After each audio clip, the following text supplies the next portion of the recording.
Alrighty, this here is a brand new invention for the banjo. It is a banjo bridge with a tremolo, or a wah-wah, whatever you want to call it. At least I think it's a brand new invention. I've never seen anybody else had it. So if you want to produce it, you're going to have to pay me some royalties. Or if I'm reinventing something that somebody else is already reinventing, then I guess I'll have to apologize for that. But anyway, what it is I put this little wing on it there so you can have a tremolo. And I had to get the right sound out of it, and I'm no expert on banjo sound, but so I got it as close to another type of bridge, like a bone bridge that I have, and some other bridges that I've tried. And what I tried to do is, in order to get it to work out with this on there, I had to make it kind of asymmetric, like grinding out on one side, grinding out parts underneath here. And I also found out that if I made the harder wood come all the way down to where the feet start. In this case, this hardwood is rosewood, very tight grain, not quite as hard as ebony, but almost. And then down here for the feet is dogwood. This is dogwood that I got myself and from a tree, and is a nice big, probably 10-inch girth tree. So I had several parts of the inside of it there I could take out. And I found different hardnesses inside. Some of it's a little bit harder than maple, and some of it's a little softer than maple. This is probably really close to what most maple bridges would be as far as hardness. And then, so that's pretty much the explanation of it. It takes it took a lot of custom grinding on different parts of it, really, to get the sound that I was looking for. Almost maybe as good as a compensated bridge, as far as I'll show you how it keeps tune. So, you got your, I don't know if you can see that or not. Try to get it here.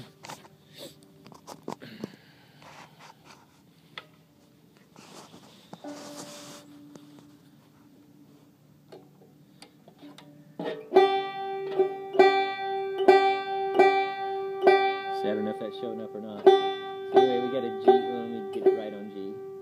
Okay, there's our G, and I'll come down here to the 12th fret, and it stays right on tune. And I'll go to the next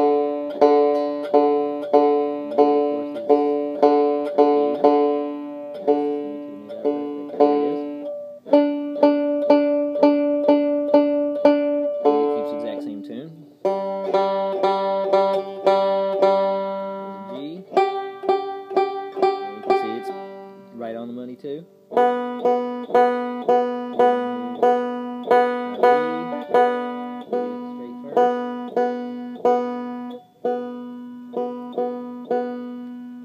There's our B. The 12th fret. Spot on. There's our D at the bottom.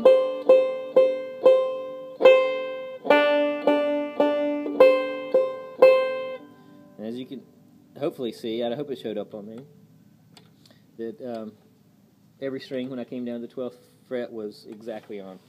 And it's not a compensated bridge, other than it's, like I said, it's been customized and ground out asymmetrically, a little bit different underneath, maybe one string than the next string.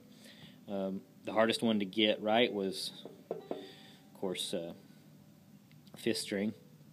And the way I did it, I just kind of undercut it right there. I don't know that you can actually see, but I'll show you the side view. Yeah, you're not going to be able to see it that way either. But anyhow, I will try to attempt. I'm not a very good banjo player, but I think you can get enough of the sound out of it to see what I'm trying to get and what I've done with this little bridge here. So.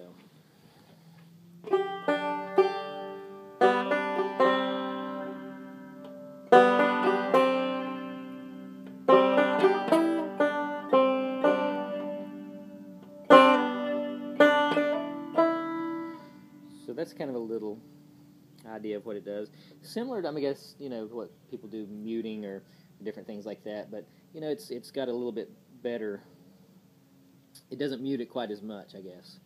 And it depends on how you hit it. I hit it with my palm of my hand.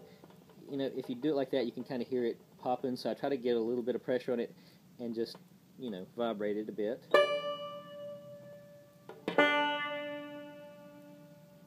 So, and then to show you, it's works as a regular bridge also.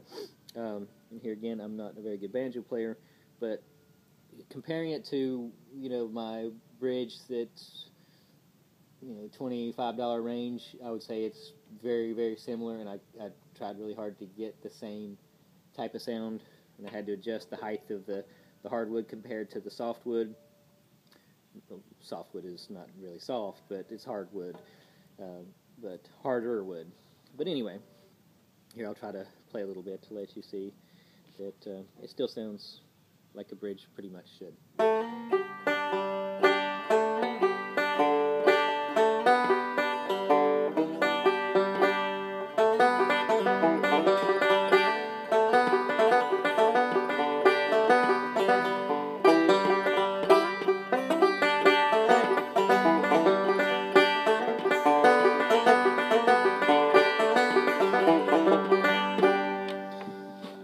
Alright, the spacings, I widened it out a little bit, so I'm still kind of getting used to that, so I missed a couple strings there.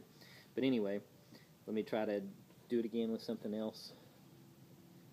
And these are really light. This is crow strings, so you got like 9.5 on the first, 11 on the second, only a 12 gauge on the third, and a 20 gauge on the fourth. So they're very light strings all the way across, but it still has a decent amount of bass. I think you can hear it here.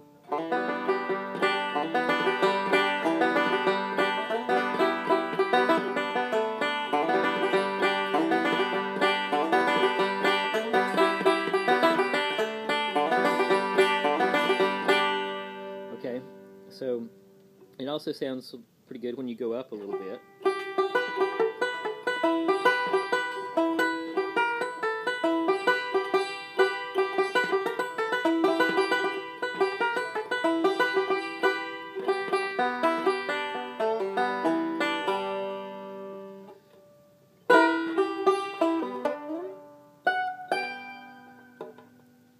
There at the end I can get a little bit of, and that's pretty much what it can do. And if anybody wants one, I could make one for a whole lot of money, because it took me like 10 hours to make this thing. And